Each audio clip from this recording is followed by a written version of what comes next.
अस्सलाम वालेकुम नाज़रीन। प्रोग्राम द न्यूज़ रिव्यू सां गॾु मां आहियां मुंहिंजो मेज़बान फ़याज़ नाइच। गुफ़्तगू कंदासीं मुल्क जे सियासी मंज़रनामे ते ऐं उन हवाले सां कश्मीर जे चूंडुनि जे नतीजनि खां अॻु ऐं पोइ पाकिस्तान तहरीक इंसाफ़ जेका आहे उहा सिग्नल ॾियणु शुरू कया आहिनि त सिंध जी ईंदड़ हुकूमत उहा ठाहींदी। उन हवाले सां वज़ीर अज़म जी सदारत में इजलास थियो जंहिंमें सिंध असेंबली में अपोज़िशन जे हिज़्ब इख़्तिलाफ़ जे अॻुवाण क़ाइद हिज़्ब इख़्तिलाफ़ हलीम आदिल शेख भी शिरकत कई। उन सां गॾोगॾु अरबाब रहीम साहब खे जेको आहे उहा PTI में शमूलियत इख़्तियार कराई वई ऐं उनखां पोइ अरबाब रहीम साहब खे अॼु वज़ीर आज़म जो स्पेशल एडवाइज़र बि मुक़ररु कयो वियो। ॿिए तरफ़ वरी असांखे नज़र अचे पियो त हिकिड़ो इजलास थियो लाड़काणे में, जंहिंमें उहे समूरा माण्हू जेके कंहिं ज़माने में GGA ठाहिण में या 13 जी इलेक्शन खां पहिरियां 12 जमाती इतिहाद ठाहिण में जेके असांजा उहे माण्हू इलेक्टेबल्स जेके आहिनि उहे उन में शामिलु थिया। हिकिड़ो ॿियो इजलास खानगढ़ में थियो जेको तमामु महदूद पैमाने जो हो, जंहिंमें राशिद महमूद सुमरो JU आहे ऐं मौज़म अब्बासी साहब ऐं अली गौर महर साहब जेको आहिनि उन्हनि पंहिंजो ऐं उनखां अलावा गौस बख़्श महर साहब वारनि पाण में मुलाक़ातूं कयूं। इहो जेको वायुमंडल ठहे पियो सिंध जे अंदरि, जॾहिं बि को इलेक्शन जो माहौल ठहंदो आहे त पोइ इहे इन तरह जा इतिहाद ठहणु शुरू थींदा आहिनि। मजमूई तौर ते इहे इतिहाद सिंध जे अंदरि जेको आहे जेको रिप्लेसमेंट जे लाइ जेके ॻाल्हियूं कंदा आहिनि ऐं उहे सिंध जे अवाम जे हवाले सां केतिरा फ़ाइदेमंद थी सघनि था, उन समूरे मामले ते गुफ़्तगू कंदासीं। असां सां टेलीफोन लाइन ते मौजूदु आहिनि मुल्क जा सीनियर तजनिगार जनाब नसीर मेमन साहब। नसीर साहब, शायदि अञा अनाउंसमेंट त न थी आहे पर लॻे थो त को लोकल गवर्नमेंट जी चूंडुनि जो माहौल आहे जो इहा चुरप नज़र अचे पई। तहरीक इंसाफ़ बि अॼु जेको आहे शाह महमूद कुरैशी साहब जेको आहे पंहिंजो मुमताज़ अली भुट्टो साहब जी जेका आहे उहा उज़ुर ख़्वाही बि कई। अॼोके ॾींहं में इहा ख़बर आई त अरबाब रहीम खे वज़ीर आज़म जो स्पेशल एडवाइज़र मुक़ररु कयो वियो आहे। उनखां पहिरियों लाड़काणे में इजलास थियो, खानगढ़ में इजलास थियो, वज़ीर आज़म वटि इजलास थियो जंहिंमें जेको आहे सिंध सां लाॻापियल गवर्नर सिंध ऐं ॿियनि शिरकत कई ऐं सिंध ते फोकस करण जी ॻाल्हि कई वई। असद उमर वग़ैरह शामिलु थिया। छा था ॾिसो इन समूरी एक्टिविटी खे? लोकल गवर्नमेंट जे बारे में का हिंट वेझर में CM साहब पंहिंजे कंहिं इंटरव्यू में या किथे इहा ॻाल्हि कई हुई ऐं ज़ाहिर आहे पहिरें त सिंध गवर्नमेंट जो एतिराज़ हो त अञा आदमशुमारीअ जा नतीजा न आया आहिनि, तंहिंजे करे जेका आहे डिमार्केशन तकबंदी बि नथी थी सघे त लोकल गवर्नमेंट जी चूंडूं नथियूं थी सघनि। त हाणे ज़ाहिर आहे त आदमगणप जा नतीजा अची विया त बंदी थी सघे थी, चूंडूं थी सघनि थियूं, थियण बि घुरिजनि। उन खां सवाइ ॾिसजे त हाणे आख़िरी 2 साल आहिनि हुकूमत वटि, त हाणे उहो ज़ाहिर आहे त इहा हिकिड़ो नेक्स्ट फेज़ जी एंट्री टाइम हूंदो आहे। 2/3 टाइम गुज़री चुको, 1/3 टाइम बचियो आहे त हुन में ईंदड़ इलेक्शन लाइ जेका बि हुनखे डायरेक्शन पिक करणी हूंदी आहे पॉलिटिकल पार्टीज़ खे, उहे इन स्टेज ते होरियां होरियां करणु शुरू कंदियूं आहिनि। हाणे अचूं था त सिंध में जेका ही पॉलिटिकल जेका हिक तरह जी चऊं त सियासी सरगर्मी शुरू करणु पई वञे तहरीक इंसाफ़, हींअर ताईं हुननि सिंध गवर्नमेंट सां जेतिरो बि टकराव ते खाधो उहो सियासी क़िस्म जो न हो, उहो पंहिंजे मर्कज़ जी ताक़त जे बुनियाद ते हो। अहिड़ी तरमियूं ख़तमु कंदाऊं, गवर्नर राज सां हणूं, NSC में पैसा छो ॾियूं, ॿेट असांजा आहिनि, माना इन क़िस्म जा हिकिड़ा जेके वधीक एग्रेशन वारा, उन में कॉन्स्टिट्यूशनल लीगल या पॉलिटिकल पासा उन जा के बि न हुआ। ईअं हो त असां इस्लामाबाद में वेठा आहियूं, 3 सूबा असांजा आहिनि, तव्हां बि असांजे मातहत थियो। इहो ओवर द पीरियड उन्हनि खे सम्झ में आयो, देरि कई या सम्झ में, त इन तरीक़े सां तव्हां सिंध गवर्नमेंट जे मथां या सिंध जे मथां खां पंहिंजी वालार करे न सघंदो। अल्टीमेटली तव्हांखे सियासी रस्तो वठणु घुरिजे। हाणे सियासी रस्तो वठणु शुरू कयो अथनि। मिसाल अरबाब रहीम साहब खे हुन शामिलु करायो इमरान ख़ान ऐं हुनखे सिंध जो कोऑर्डिनेटर या कुझु कयो अथई सिंध अफेयर्स जो। इहो बि को क्वेश्चन आहे त कंहिं सूबे जे अफेयर्स लाइ अलॻि सां एडवाइज़र्स नोटिफाई कराइनि, माना जीअं कश्मीर अफेयर्स लाइ अलॻि वज़ीर हूंदो आहे। हाणे हिकिड़ी वज़ीर त कोन्हे पर ज़ाहिर आहे हुनजो जेको उहिदो आहे फाक में, इहा बि हिकिड़ो डिबेटेबल शइ आहे त छा अहिड़ा उहिदा क्रिएट थियणु घुरिजनि कंहिं हिकिड़े सूबे खे टारगेट करे तव्हां हुननि जे अफेयर्स।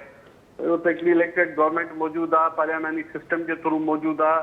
ही को कश्मीर वांगुरु डिस्टेंटली लोकेटेड या ट्राइबल एरियाज़ वांगुरु त न आहे। पर हाणे ठीकु आहे, हिन बस खे हिकिड़ी घड़ी लाइ हिकिड़े पासे था रखूं ऐं अचूं था त अरबाब रहीम साहब PTI खे छा ॾेई सघंदो।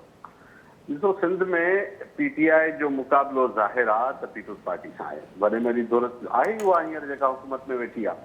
एनक्यूएम बि हुनजे पासे आहे। जीडीए अरबाब रहीम साहब ऐं संदसि सभु साथी ॿी शिकिल में हुए, हुकूमत सां गॾु हुया। हाणे अरबाब रहीम साहब उहा कहिड़ी मोबिलाइज़ेशन कंदो, उन्हनि कहिड़नि माण्हुनि खे वेझो आणींदो पीटीआई में जेके अॻु में न हुआ। ही जेतिरा माण्हू तव्हां लाड़काणे जी अलायंस में ॾिठा,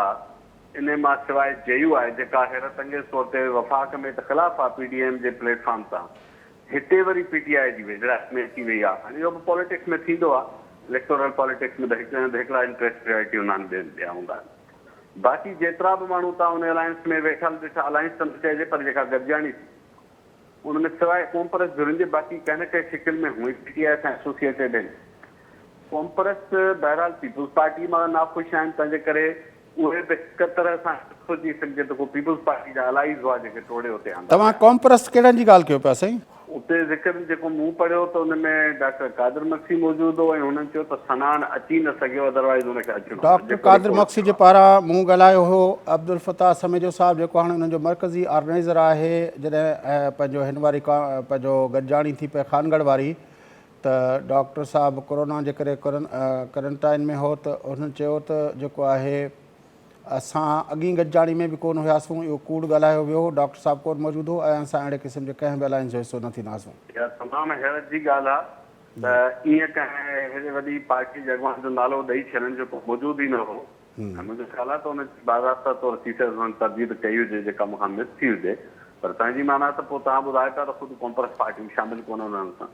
त ॾेई वठी जीडीए हिकिड़ी मुख़्तलिफ़ शिकिल में उते मौजूदु। अयाज़ लतीफ़ पलियो साहब जीडीए जो अॻवान आहे, उहो ॿिन्ही सूरतुनि में हुनजी आहे, कॉम्प्रेस बि आहे, जीडीए में बि आहे, तंहिंजे करे उहो मौजूदु हो। उहो अयाज़ लतीफ़ साहब त हूअं ई जीडीए जो तर्जुमान बि रहियो आहे या शायदि अञा बि आहे, त हिक तरह सां उहा ई रिप्रेज़ेंटेशन थी, जेतोणीकि हुनजो पंहिंजो नेशनलिस्ट पार्टी तौरु अलॻि हल्को आहे, पर हू बहरहाल जीडीए जो हिसो बि आहे। त चवण जो मक़सदु इहो आहे त अहिड़ी का नई दौर उते कान हुई जेका चइजे त अॻे पीपल्स पार्टीअ सां गॾु हुई या उहे माण्हू पीपल्स पार्टीअ सां गॾु हुआ, उहे हाणे टुटी अलॻि थी ऐं हिन नई मजलिस में आया। त एसेंशियली ही हिकिड़ो जीडीए जो ॿी शिकिल में हिकिड़ो मेड़ो या का हिकु माण्हू ॿियो मौजूदु। पर मां वापसि हिन ॻाल्हि ते थो अचां त अरबाब रहीम साहब पीटीआई खे कहिड़ी उहा सत्संग करींदो, कहिड़ा उहे अहम माण्हू टोड़े ईंदो, कहिड़ी उहा अलाइनमेंट पॉलिटिकली स्पीकिंग जेका पीटीआई में न हुई, उहा मूंखे सम्झ में नथी अचे अञा ताईं। अरबाब रहीम साहब ईंदड़ ॾींहंनि में छा करण वारो आहे उहो दर मुतारिफ़ थींदो त ख़बर पवंदी। ॿी ॻाल्हि अचूं था त ख़ुदि पीटीआई खे सम्झणु घुरिजे त पब्लिक परसेप्शन पब्लिक फेसिस सां कनेक्टेड आहे न। हींअर ताईं पीटीआई जो सिंध में मौजूदु आहे कराचीअ जा ॿ चारि उहे माण्हू जिन जी न ॿोली चङी आहे, न लहजो चङो आहे, न हुनजी पॉलिटिकल स्टेटमेंट्स में का फज़ीलत आहे। तंहिंजे करे सिंधी माण्हू जेके ॻाल्हाईंदा आहिनि भली पीटीआई सां हमदर्दी रखनि, भली पीपल्स पार्टी जे ख़िलाफ़ु आहिनि, पर उहा जेका ॿोली अली ज़ैदी इस्तेमालु करे थो या ॿिया वाडा इस्तेमालु कंदो रहियो आहे या ख़ुदि कुझु मौक़नि ते गवर्नर सिंध इस्तेमालु कई आहे, उनजे करे त उहे माण्हू बि हुननि सां वेझा थियण खां लवाइनि था पीटीआई सां बदकिस्मती। त हाणे अरबाब रहीम साहब जी शिकिल में जेकर असां चाहो को अल्टरनेट सिंधी फेस थींदो त माजर सां अरबाब रहीम साहब जे हवाले सां बि जेको पब्लिक परसेप्शन आहे उहो एॾो अट्रैक्टिव कोन्हे को। मां अरबाब रहीम साहब सां इख़्तिलाफ़ या इतफ़ाक़ करियां उहा ॿी ॻाल्हि आहे, उहो माज़ी में वॾो वज़ीर बि रहियो आहे मुशरफ जे तौरु। मां ॻाल्हि थो कयां त उहो पब्लिक मैग्नेट्स खपनि आहिनि वॾा, जेके माण्हुनि खे छिके अचनि जेकर तव्हांखे को वॾो टाकोड़ो पीपल्स पार्टी जे सिफ़नि में विझणो आहे त फौरी तौर ते अरबाब रहीम साहब लोकल पॉलिटिक्स जी हद ताईं थी सघे थो कुझु इलाइक़नि में हुनजो पंहिंजो वोट बैंक बि हुजे, कुझु वोट काफ़ी हू खणे थो, पंहिंजो हुनजो हिकिड़ो असरु रसूं खां, पर बहस ते मजबूरी चऊं त सिंध सतह ते हिकिड़ो पॉलिटिकल मैग्नेट वारो रोल प्ले करे सघे, मूंखे फ़िलहालु उहो नज़र नथो अचे पियो। त हाणे ॾिसणो आहे त ईंदड़ ॾींहंनि में जीअं ख़ान साहब चयो त मां अगस्त में सॼो दौरो कंदुसि, अहम शख़्सियतूं शामिलु थींदियूं, त मूंखे लॻे थो हुन मां अहम उहे ई घणे भाङे हूंदा जेके हाणे जीडीए में हुया ऐं लाड़काणे जे हुन मीटिंग में हुया, घणे भाङे उहे ई माण्हू हूंदा। हाणे सिर्फ़ु हुन ते लेबल पीटीआई जो लॻंदो जेको अॻे लॻल न हो, त मूंखे को एॾो वॾो फ़र्क़ु थींदे नज़र नथो अचे पीटीआई जे लाइ सिंध में। उहा का अल्टरनेट में एॾा स्ट्रांग पीपल्स पार्टीअ खां बहितर किरदार वारा माण्हू जेकर हुआ या हाणे त पोइ पीपल्स पार्टीअ खे चैलेंज पॉलिटिकली किरदार जी ॻाल्हि थो कयां, शख़्सी किरदार ज़ाहिर हर कंहिंजा पंहिंजा आहिनि, पीपल्स पार्टी जा बि हुननि जा उहो नथा ॻाल्हायूं। पॉलिटिकल किरदार में कॉम्पिटिशन आहे न, त उन लाइ पीपल्स पार्टीअ खे जेकर तव्हांखे वीक करिणो आहे, हुनजे सफ़नि में घिड़ी हुनखे कमज़ोर करे हुकूमत मां हटाइणो आहे या ईंदड़ हुकूमत ठाहिणी आहे, त लॉजिकली तव्हांखे पीपल्स पार्टी खां वधीक स्ट्रॉन्ग पब्लिक इमेज वारा माण्हू खपनि, वोट बैंक वारा उहे माण्हू खपनि। पर जे ईअं नथो थी सघे त पोइ थी सघे थो त ॿिए कंहिं तरीक़े सां तव्हांखे का वार मिली पए ऐं तव्हां पीपल्स पार्टी खे आउट करे मुंहिंजी वञो। इतलाह मुताबिक़ त लाड़काणे इजलास खां पोइ जेको खानगढ़ जो इजलास थियो हो, जेको मख़सूस माण्हुनि जो इजलास हो, उहो इजलास जीअं तव्हां JUI जी शक्ल ॿुधाई त उहे PTI सां गॾु नथा वञणु चाहिनि, उहे मक़ामी कुझु मख़सूस ज़िलनि ताईं हिकिड़ो मक़ामी अलायंस ठाहिणु चाहिनि था ताकी हू जेको आहे पंहिंजी जेका JUI जी मजबूरी आहे उहा PTI सां गॾिजी कमु करे उन मां बि पंहिंजो पाण खे बचाए वठंदा। ऐं उन सां गॾोगॾु इहो ॼण चयो त GDA जे अंदरि रिफ्ट बि पए पई त अली गौर महर साहिबु जेको आहे नाख़ुशि बि रहियो आहे पीर साहिब खां जॾहिं पंहिंजो अली मोहम्मद महर साहिब जी सीट ते इलेक्शन थी हुई त उन वक़्तु पीर साहिबु जेको आहे अली गौर महर साहिब जे कैंडिडेट जे बजाए मोहम्मद बख़्श महर साहिब जी सपोर्ट कई हुई। जी, इन करे मूं इहो चयो त इवन जेकर अज्यूम कयूं त इहे सभु को लोकल एहसास नथा ठाहिनि, मैक्सिमम बेनिफिट जो किथे सभु PTI में अची था वञनि। मां हिते बेस्ट सिनेरियो जी ॻाल्हि थो कयां PTI लाइ, त उनजे बावजूदि बि मूंखे को एॾो वॾो जोल्ट नज़र कोन थो अचे जो इहे त अॻु में ई पीपल्स पार्टी जा सभु मुखालिफ़ आहिनि न, इहे PTI सां कंहिं न कंहिं शिकल में वेझा त आहिनि न, इतिहादी त आहिनि न, भली पार्टीअ में शामिल न थिया हुजनि।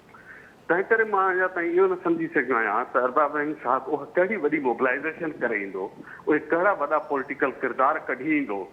जेके PTI खे वॾी स्ट्रेंथ ॾियनि सिंध में। इहा ॻाल्हि अञा ताईं मूंखे वाज़े कान थी नज़र अचे। अच्छा, जेका हिकमत अमली ठाही वई आहे त प्राइम मिनिस्टर जा जलसा मुख़्तलिफ़ ज़िलनि में रखिया वेंदा, तव्हांजे ख़्याल में हीउ जेको इमरान ख़ान जेको हिन वक़्तु पाकिस्तान जे वज़ीर आज़म जे तौर ते हुन 3 साल गुज़ारिया आहिनि ऐं उनखां पहिरें KPK जे अंदरि जेको गुज़ारिया अथई, सिंध जे अंदरि पॉपुलरिटी जेको आहे इमरान ख़ान बहसियत शख़्सियत जे उहो छा करे सघंदो? ॾिसो, जलसा त वज़ीर आज़म सरकारी मशीनरी बि हूंदसि, जलसा त करणु हुन मुल्क में वॾो मसालो शायदि न रहियो आहे। ख़ान साहिबु बहरहाल हिकिड़ो पॉलिटिकल जलसा त करे वेंदो, माण्हू बची वेंदा। असुल सवाल इहो न आहे त पॉलिटिकल जलसा न कया आहिनि। हा, पब्लिक सां हुनजो इंटरेक्शन रहियो आहे सिंध में, इहो PTI जी क़यादत खे बि अंदाज़ो आहे। पर सुवालु इहो आहे त ख़ान साहिबु सिंध में नैरेटिव कहिड़ो ॾींदो। इम्पॉर्टेंट शइ इहा आहे, हींअर ताईं ख़ान साहिब ते जेको मसइलो आहे सिंध जे हवाले सां, उहो सिंध जे हवाले सां हुनजो नैरेटिव आहे। मिसाल इहो चवणु, सिंध जे ॿाहिराड़नि मां माण्हू अची कराची में हुकूमत ठाहिनि था, तंहिंजे करे कराची तरक़ी नथी करे, या पंहिंजा हुनजा जेके इतिहादी आहिनि कराचीअ जा, उहे जेके सिंध जे वहदत जे बारे में ॻाल्हियूं कनि था, माना उहे ख़ान साहिब सां गॾु वेठा हुजनि था, त अहिड़ा माण्हुनि लाइ कहिड़ी एक्सेप्टेबिलिटी कान्हे। या इहो चवणु त बेट वफ़ाक़ जा आहिनि, असां हिनखे डेवलप कंदा। अहिड़ा कई ॿिया मामला कराची ऐं सिंध जो टर्म यूज़ कनि, ऐं इहे सभु असुल मसइला नैरेटिव जा। तव्हां जलसा नंढा करियो, वॾा करियो, न करियो, ख़ान साहिब ऐं PTI करे सिंध जे बारे में पंहिंजो नैरेटिव त चिटो करे, उहो ई चिटो कोन्हे, उहो रादर काउंटर प्रोडक्टिव आहे। सो जलसा वधीक ख़ान साहिबु अचे, जलसा त हाणे पॉलिटिकल सुठी ॻाल्हि आहे, पॉलिटिकल एक्टिविज़म थियणु घुरिजे, कॉम्पिटिशन बि थियणु घुरिजे। जिते कॉम्पिटिशन पॉलिटिकल न आहे उते सिंगल पार्टी जे करे स्ट्रॉन्ग थी करे त उन लाइ उहो पावर अब्यूज़ बि थिए थो। पंजाब ऐं KP में छो घणो फ़र्क़ु आहे?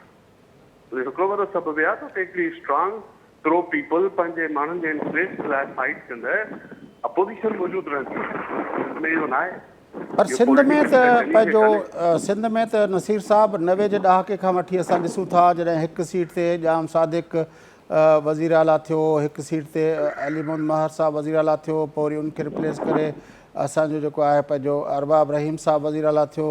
कंहिं दौर में लियाकत अली जतोई साहिब खे इन तरह जो उहो मिलियो। सिंध में त कॾहिं बि हिकिड़ो पॉपुलर अवामी मैंडेट पीपल्स पार्टी मुखालफ़त में वठण जे बजाए इहो ई कयो वेंदो आहे त जेके पीपल्स पार्टी मुखालिफ़ इलेक्टेबल्स आहिनि उन्हनि खे आख़िर में गॾाए, जेको 13 जी इलेक्शन में बि कयो वियो, 18 जी इलेक्शन में बि कयो वियो, उनखां अॻे बि कयो वियो, कॾहिं इलेक्शन खां पहिरें गॾाईंदा आहिनि, कॾहिं बाद में गॾाईंदा आहिनि, त फार्मूला त साॻियो आहे।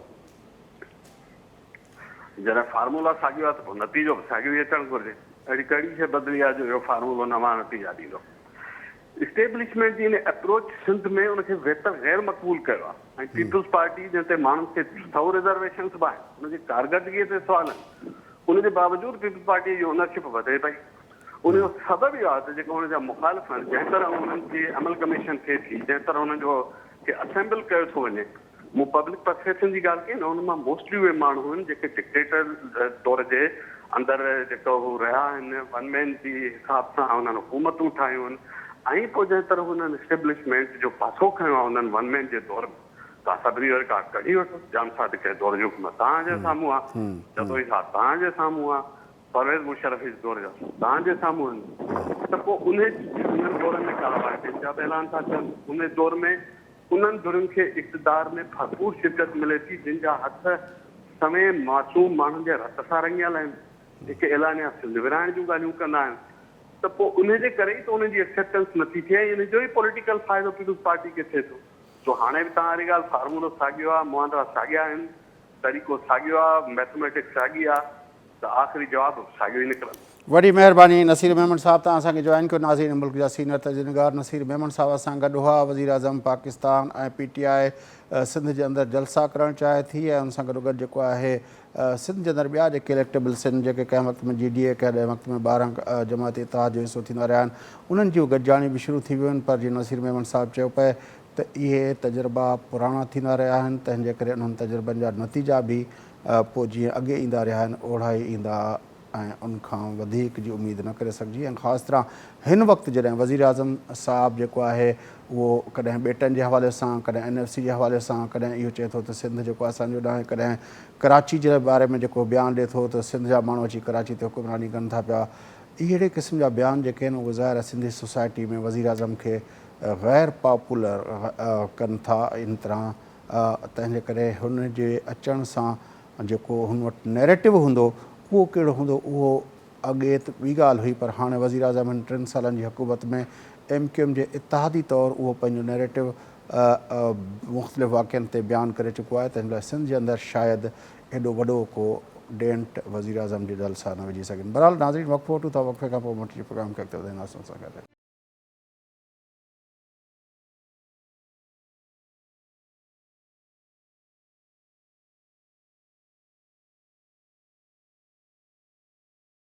वेलकम बैक नाज़रीन अचो प्रोग्राम जे सिलसिले खे अॻिते वधायूं हिन वक़्तु पाकिस्तान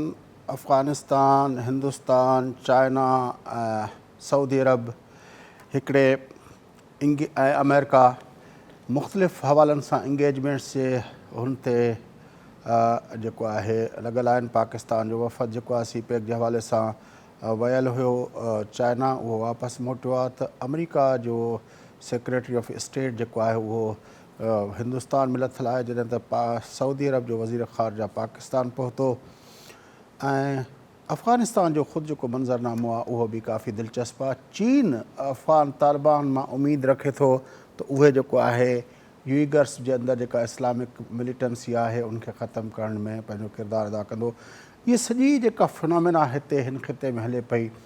उन खे कीअं एनालाइज़ कजे शयूं कंहिं तरफ़ वञनि पियूं मजमूई तौर ते ऐं उनमें पाकिस्तान जे लाइ अपॉर्चुनिटीज़ ऐं चैलेंजिस कहिड़ा आहिनि उन ते गुफ़्तगू करण लाइ असां राब्तो कयो आहे मुल्क जे मारूफ़ फॉरेन पॉलिसी एनालिस्ट अॻूणे एम्बेसडर जनाब MA मोहम्मद आलम बिरोही साहब सां हिन ख़िते जे अंदरि डिप्लोमेटिक सरगर्मी वधी वई आहे इन जा कारण कहिड़ा था सम्झो साईं हिन में ॾिसो मेन कारण त जेको अफ़गानिस्तान में जेको अनफोल्डिंग सिचुएशन आहे उहो ई आहे ऐं ॿिए नंबर ते जेको आहे सो अमेरिका खे अफ़गानिस्तान खां बि वधीक जेकॾहिं कंसर्न आहे उहो आहे चाइना कंटेनमेंट हिन जी जेको पॉलिसी आहे छो त डोमेस्टिक प्रेशर अमेरिकन सदर ते वधीक आहे चाइना खे कंटेन करण जे लाइ छो त हिन जे ख़िलाफ़ु चाइना जे ख़िलाफ़ु ट्रम्प साहब केतिरो ॻाल्हायो हुई ऐं तिजारत जे लिहाज़ खां या उते जेके इन्वेस्टर्स हुआ अमेरिकन या कंपनीज़ रीलोकेट करे उते जेके से विया हुया त उन्हनि खे कंप्लेंट्स हुया ॾाढा सो इन जे करे डोमेस्टिक प्रेशर आहे हिन वक़्तु सदर बाइडन ते त कहिड़े नमूने सां चाइना खे जेको आहे सो कंटेन कजे ऐं ॿिए नंबर ते जेको आहे सो ऑलमोस्ट सेंचुरी नाउ अमेरिकन जेको आहे सो हिकिड़ो सुपर पावर जी हैसियत में कंट्री जेको आहे सो मुल्क रहियो ऐं जेको आहे सो अमेरिकन्स उन्हनि खे बि साॻी जेको आहे सो जेको ऑटोमेटिकली यार इहो एरोगन्स ऐं इहो जेको आहे अचे थो वञे त हाणे उन्हनि खे हिकिड़े क़िस्म जो ख़ौफ़ आहे त जेकॾहिं चाइना मथे थो अचे वञे ऐं असांजो मुल्क हेठि अची थो वञे त हिकिड़ो सॉर्ट ऑफ वाइट जेको नेशनलिज़म आहे सुपरमिस्ट जेको आहे हुते हले थो उनखे वधीक जेको आहे सो कंसर्न आहे इन जो प्रेशर आहे जो बाइडन ते जेको आहे सो त चाइना खे कंटेन करण जे लाइ सो जो बाइडन जेको आहे सो कुझु करणु चाहे थो त जीअं डोमेस्टिक लेवल ते he should be seen doing something at least so इन जे करे हिननि जो जेको आहे सो साउथ एशिया में जेकॾहिं ॻाल्हि कजे त साउथ एशिया में हुननि जो वाहिद जेको आहे सो हिन वक़्तु इलाही तव्हां चई सघो था सो आहे इंडिया यानी इंडिया ते हुननि जो डिपेंड तमामु वधीक था कनि पर अॼु ॻाल्हि न आहे हिस्टोरिकली ईअं रहियो आहे ऐं तव्हां जेके माइन्यूटली हिस्ट्री खे ॾिसंदव त शुरूअ खां जेका आहे सा अमेरिकन लीडरशिप जो रुझान रहियो आहे त जहिड़े नमूने सां इंडिया खे जेको आहे सो चाइना जे ख़िलाफ़ु मज़बूत करे पहिरियों हूंदो कम्यूनिस्ट चाइना हाणे जेको आहे सो इमर्जिंग सुपर पावर चाइना सो एतिरो फ़र्क़ु रुगो अची वियो आहे ॿिए नंबर ते अफ़गानिस्तान जो जेको आहे सो मसइलो आहे हाणे अफ़गानिस्तान में जेके बि कंट्रीज़ आहिनि रीजन जा या ॿाहिरि उन्हनि जा पंहिंजा वेस्टेड इंट्रस्ट आहिनि छो त अमेरिकन जे निकिरण खां बाद ऐं डेट तमामु करीब थो अचे छो त अमेरिकन चयो आहे बाय 31 ऑगस्ट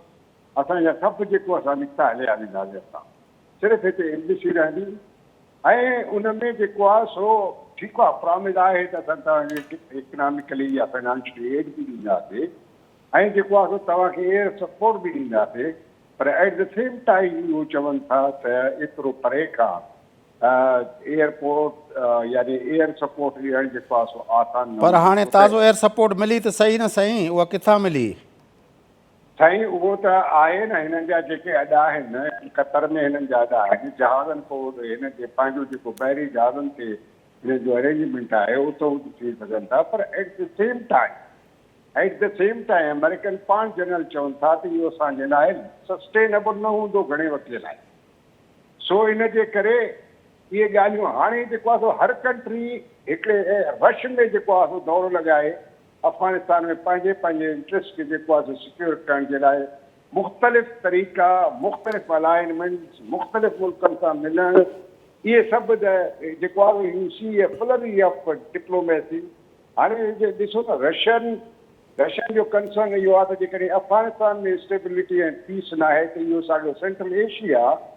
जेको सेंट्रल एशिया खे रशियन्स पंहिंजो बैकयार्ड सॾनि था त उन में जेको आहे सो पीस ऐं न हूंदो त रशियन खे पंहिंजो जेको आहे हिकिड़ो सॼे सेंट्रल एशिया जे लाइ फिक्र आहे अहिड़े नमूने सां चाइना जा पंहिंजा इंट्रस्ट उन्हनि जो जेको आहे सो BRI पर बिरोही साहब जेको असांजो नेशनल सिक्योरिटी एडवाइज़र हिन वक़्तु जॾहिं पंहिंजो ब्लिंकन साहब जेको आहे एंटनी ब्लिंकन साहब जेको आहे हिंदुस्तान में आहे त असांजो नेशनल सिक्योरिटी एडवाइज़र पंहिंजे काउंटर पार्ट सां मीटिंग्स पियो करे वॉशिंगटन DC जे अंदरि तव्हांजे ख़्याल में असांजा ऐं अमेरिका जा लाॻापिया ऐं उनखां अलावा मिडल ईस्ट जे अंदरि सऊदी अरब जेको आहे अमेरिका जो मोस्ट ट्रस्टवर्दी अलाई आहे उन जो वज़ीर ख़ारजा पाकिस्तान आयो ऐं इहे असांजूं इंगेजमेंट्स थियूं त अमेरिका मां असांजा ऐं अमेरिका जा हिन सॼी सूरत हाल में असांजे लाइ असां छा वठणु चाहियूं था छा असांजी पोज़ीशन कहिड़ी हूंदी तव्हांखे यादि हूंदो त कुझु वक़्तु अॻु में स्टेट डिपार्टमेंट जो जेको तर्जुमान आहे मिस्टर प्राइस इन हिकिड़ो स्टेटमेंट ॾिनो त अफ़गानिस्तान या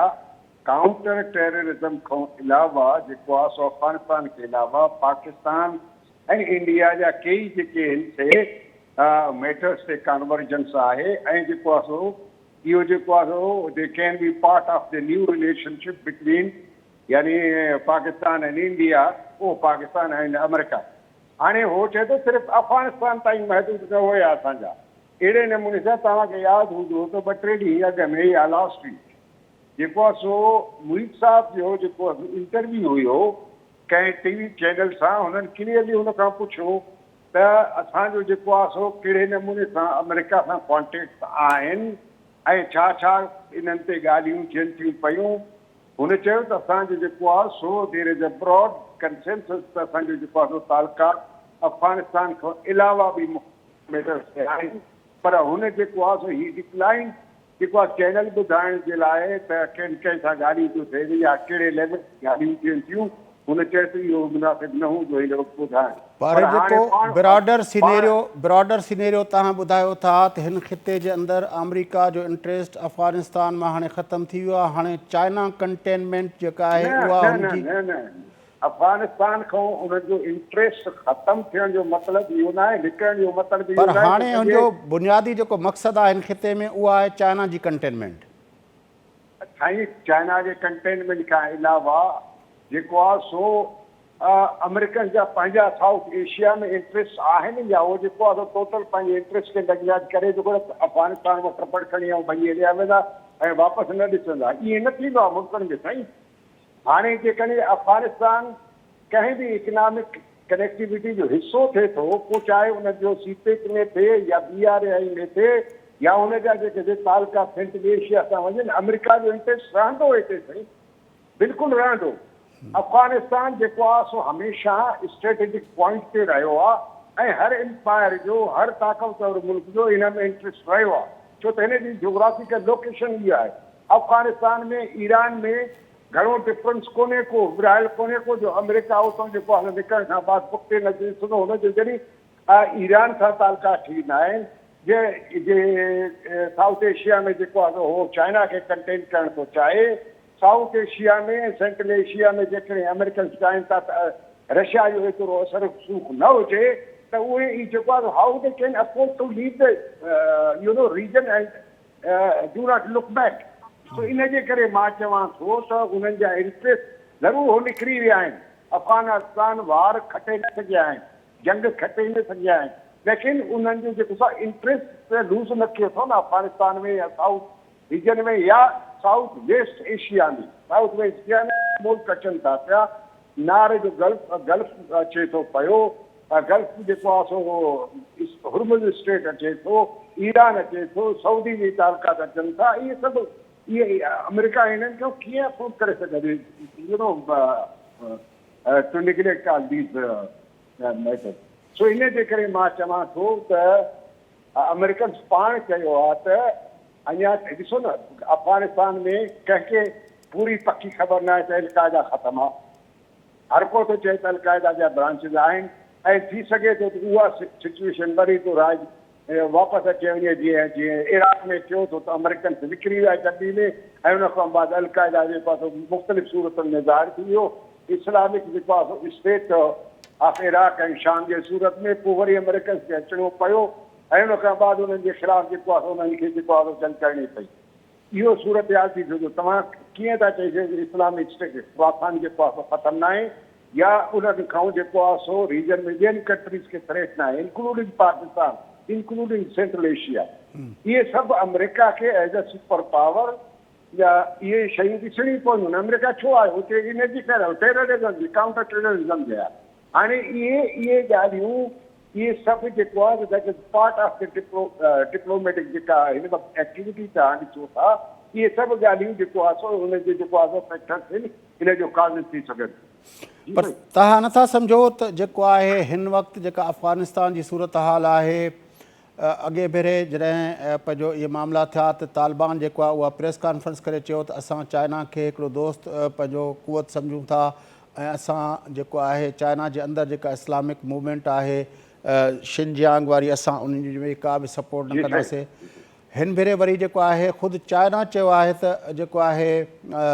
हू उमेदु रखनि था तालिबान मां त हाणे पीस जे हवाले सां अमेरिका बि सम्झे थो त अलक़ाइदा ऐं दाइश खे मुंहुं ॾियण लाइ हुननि तालिबान खां गारंटी वरिती। अॼु चाइना जेको आहे उहो जेको आहे इस्लामिक मूवमेंट जेका शिनजियांग वारी आहे उनजे बारे में तालिबान खां करे थो।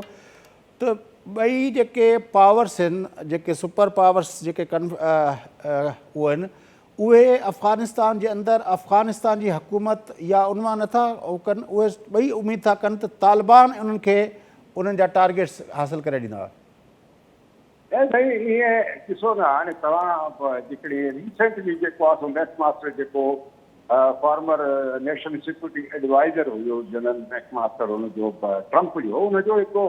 ॿिए हिकिड़े सां कालमिस्ट सां मिली करे हुन न्यूयॉर्क टाइम्स में कालम न्यूयॉर्क जनरल इहो जेको आहे सो जर्नलिज़म में जेको आहे हुननि कालम लिखियो, हुन में हुननि क्लियरली ॿुधायो आहे त हिन वक़्तु जेको आहे मुख़्तलिफ़ टेररिस्ट ग्रुप्स आहिनि उन्हनि खे यानी यकीन सां हुननि चयो आहे त उहे ग्रुप हिन वक़्तु तालिबान जी मदद करे रहिया आहिनि। तालिबान जे गारंटीअ ते असां कीअं भरोसो था करे सघूं? सो इन जे करे अमेरिकन्स लीडरशिप खे, अमेरिकन इंटेलिजेंस खे ऐं जेको आहे सो पॉलिटिकल लीडरशिप खे तालिबान ते जेको आहे सो कंप्लीट भरोसो कोन्हे। हा, मां तव्हां सां एग्री कयां थो त चाइना खे जेको आहे सो सख़्तु कंसर्न आहे, छो त इस्लामिक तुर्किस्तान मूवमेंट जा माण्हू जेके आहिनि से तालिबान अफ़गानिस्तान में मौजूदु हुआ ऐं जेको आहे सो कुझु वक़्तु हो पहिरियों जेको आहे सो तालिबान सां बि गॾु हुआ, पर हुननि चाइना खे चाइना खे यकीन ॾियारायो आहे त इहा जेको पटी आहे यानी जेको ताजिकिस्तान चाइना ऐं पाकिस्तान खे थो मिलाए के अफ़गानिस्तान टेरिटरी आहे, इतां असां तव्हांजे सिंधिया सूबे खे जेको आहे सो डीस्टेबलाइज करण जे लाइ हिननि खे कॾहिं बि इजाज़त न ॾींदासीं। पर इन जे बावजूद बि चाइना जेको आहे सो पंहिंजे सूबे खे बचाइण जे लाइ, उते अमन क़ाइमु करण जे लाइ जेको आहे सो हुननि पूरा जेको आहे सो टेकिन फुल सिक्योर जेको आहे सो मेयर्स जीअं हितां जो स्पिल ओवर ओॾे न थिए ऐं असांजे सूबे में जेको आहे सो गड़बड़ी न थिए, इन में को शक न आहे। बाक़ी रही रिपोर्ट्स त इहे बि आहिनि बिरोही साहब त कल्ह जी डॉन में बि इहा रिपोर्ट छपी वॉशिंगटन DC मां अनवर इक़बाल साहब ॾिनी त अमरीकी जेको आहे थिंक टैंक्स जो इहो आहे त 6000 TTP जा जेके माण्हू आहिनि उहे अफ़गानिस्तान जे अंदरि मौजूदु आहिनि ऐं उन्हनि जो तालुक़ु जेके आहिनि अफ़गान तालिबान सां उन्हनि जा टाइज़ जेके आहिनि उहे क्लोज़ आहिनि। असां लाइ ख़ुदि जेको आहे ख़ुदि असां लाइ बि इहा जेका एडवांसमेंट आहे अफ़गान तालिबान जी, ख़ुदि उन सां TTP खे स्ट्रेंथ मिले थी ऐं उहा असां लाइ ख़तरनाक आहे। TTP जी ॻाल्हि था कयो, जेको तहरीक तालिबान पाकिस्तान जी, ॾिसो असांखे बिल्कुलु इहो जेको आहे सो कंसर्न आहे, इहो जेको आहे सो असांखे पंहिंजी सिक्योरिटी जे लाइ बिल्कुलु असांखे कंसर्न आहे त तालिबान जेकॾहिं वायलेंटली ओवरथ्रो करे गवर्नमेंट खे काबुल ते कब्ज़ो कनि था त लाज़िमन हुते जेको वायलेंस आहे लाज़िमन इहो जेको आहे सो हुनजो स्पिल ओवर पाकिस्तान में थींदो ऐं पाकिस्तान में जेके इस्लामिस्ट वेठा आहिनि इंक्लूडिंग यानी तहरीक तालिबान या उन्हनि जा जेके सेल्स आहिनि हिते उहे ऐं ॿिया जेकॾहिं मिलिटेंट ग्रुप्स आहिनि जेके इस्लाम जे रुझान सां आहिनि, उन में घणा ई लश्कर जंगी आहे, उन्हनि में अहरारुल इस्लाम आहे जेको हिन वक़्तु ख़ामोशनि जा अंडरग्राउंड जा आहिनि पर आहिनि सही। ऐं कुझु वक़्तु रमज़ान मेंगल जो हिकिड़ो ग्रुप निकितो हो बलूचिस्तान में, इहो जेके सभु असांखे ख़बर आहे त जेको आहे सो इन्हनि खे हिकिड़ो इंसेंटिव मिली वेंदो ऐं उहो कोशिशि ईअं कंदा त पाकिस्तान में बि जेको आहे सो उहो साॻियो निज़ाम जेको तालिबान अफ़गानिस्तान में क़ाइमु कंदा यानी शरिया बेस, उहो असां पाकिस्तान में करे छॾियूं या पाकिस्तान तव्हांखे ख़बर आहे त निफ़ाज़ शरीयत मोहम्मद वारनि सां नेफ जी ऐं पीपल्स पार्टी जी जेका कोलिशन गवर्नमेंट हुई उन्हनि इहो हिकिड़ो एग्रीमेंट बि साइन कयो ई त हा ठीकु आहे तव्हां माराकंड डिवीजन में जेको आहे इहो पंहिंजो सिस्टम जस्टिस सिस्टम बि हलायो ऐं जेको आहे उहो कानूनी सिस्टम बि हलायो, पर उहो हली कोन सघियो। वॾी महिरबानी मोहम्मद आलम बिरोही साहब, तव्हां असांखे टाइम ॾिनो। नाज़रीन, गुफ़्तगू तव्हां ॿुधी ख़िते जे अंदरि जेका आहे जेके डिप्लोमेटिक एफर्ट्स आहिनि उहे तमामु तेज़ी सां वधी विया आहिनि। अफ़गानिस्तान जे अंदरि जेको ॿाहिरियूं फ़ौजूं नेटो ऐं अमरीका जूं फ़ौजूं वापसि पियूं वञनि, उनखां पोइ नई सफ़बंदी जेका थिए पई उनमें पाकिस्तान जो सिक्योरिटी एडवाइज़र जेको आहे उहो नेशनल सिक्योरिटी एडवाइज़र अमरीका वियल आहे, जंहिं अंदरि अमरीका जो सेक्रेटरी ऑफ स्टेट हिंदुस्तान में वेठल आहे। पाकिस्तान जे अंदरि सऊदी वज़ीर ख़ारजा कल्ह दौरो कयो। उन सां गॾोगॾु जेको आहे कुझु ॾींहं पहिरियों जेको आहे CPEC जे हवाले सां पाकिस्तान जो वफ़द वज़ीर ख़ारजा ऐं असांजे जेको आहे DGI SIS समेत उते पहुता। त काफ़ी इंगेजमेंट्स आहिनि हिते जे अंदरि हलनि थियूं पियूं ताकी हिन नई सफ़बंदी में हर को जेको आहे पंहिंजा स्पेसिस ॻणे ऐं पाकिस्तान जे लाइ जीअं भरोई साहब ॿुधायो पिए त हीअ काफ़ी चैलेंजिंग सूरत हाल आहे। पाकिस्तान खे पंहिंजा समूरा मामला जेके आहिनि उहे इंतिहाई तहमुल ऐं सबुर सां इस्तेमालु करणा पवंदा। प्रोग्राम जो वक़्तु पूरो थिए थो। पंहिंजे मेज़बान फयाज़ नशकीन इजाज़त सदाई।